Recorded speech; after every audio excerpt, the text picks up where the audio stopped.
कफ को जिंदगी भर शांत रखना है, शमित रखना है, सम अवस्था में रखना है। तो सबसे अच्छी चीज जो उन्होंने बताई है, वैसे तो सैकड़ों हैं, लेकिन मैं सबसे अच्छी चीज पहले बता रहा हूं। वो कहते हैं नंबर 1 की चीज है कफ को शांत रखने के लिए, वो है गुड़। और ऑब्लिक करके उन्होंने एक चीज बताई है, शहद। तो वो कहते हैं कि जो शहद खा सकते हैं वो शहद खाएं, जो नहीं खा सकते वो गुड़ खाएं। अब आप में से जो जैन सिद्धांतों का पालन करने वाले हैं उनके लिए है गुड़, और जो जैन सिद्धांतों का पालन नहीं करते वो शहद भी ले सकते हैं। गुड़ कफ को कैसे शांत रखेगा, आधुनिक विज्ञान की जानकारी कुछ मैं आपको इसमें जोड़ना चाहता हूं। कफ जब भी बिगड़ता है तो शरीर में एक तत्व की बहुत कमी आ जाती है, वो है फास्फोरस। केमिकल है एक फास्फोरस।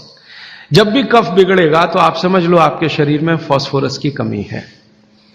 और फास्फोरस का एक छोटा भाई भी है, आर्सेनिक।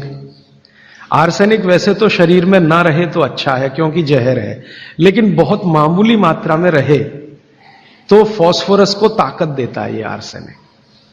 फास्फोरस का कॉम्प्लीमेंट्री है आर्सेनिक। ये केमिस्ट्री की बात है। अब आप समझ लीजिए कि कफ आपके शरीर में बढ़ गया, इसका माने फास्फोरस कम हो गया। तो भागवत जी ने कितनी इंटेलिजेंसी से चुना, गुड़ खाओ। हमने गुड़ को जब टेस्ट किया लेबोरेटरी में तो उसमें सबसे ज्यादा फास्फोरस ही है। गुड़ में सबसे ज्यादा फास्फोरस है। हालांकि उसमें थोड़ा मात्रा में आर्सेनिक भी है, लेकिन फास्फोरस उसमें सबसे ज्यादा मात्रा में है। और गुड़ जो बना है ना, किससे बना है? गन्ने के रस से। तो गन्ने के रस को टेस्ट किया तो पता चला गन्ने के रस में फास्फोरस है, लेकिन गन्ने के रस से ज्यादा गुड़ में है। गन्ने के रस में भी फास्फोरस है, लेकिन उससे ज्यादा गुड़ में है। तो क्या किया हमने? गन्ने के रस को गर्म किया। तो गर्म करने की जो प्रक्रिया है, इसमें फास्फोरस घटा नहीं, बढ़ा।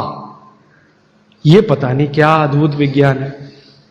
तो भागवत जी ने यह नहीं कहा कि गन्ने का रस पियो, उन्होंने कहा गुड़ खाओ। गन्ने के रस को भी वो कह सकते थे क्योंकि फास्फोरस उसमें है, लेकिन गन्ने के रस से ज्यादा बेहतरीन स्थिति का फास्फोरस गुड़ में है, जो सबसे जल्दी हजम होता है। ये गुड़ ऐसी अद्भुत चीज है जो 1 दिन के बच्चे को भी खिलाया जा सकता है।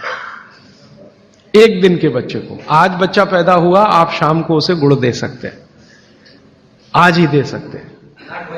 हाँ, तो आप जो है एक ऐसी स्थिति में है जहां आपके पास कई चीजें उपलब्ध हैं, उनमें से भागवती जी चुनकर दे रहे हैं कि देखो ये है।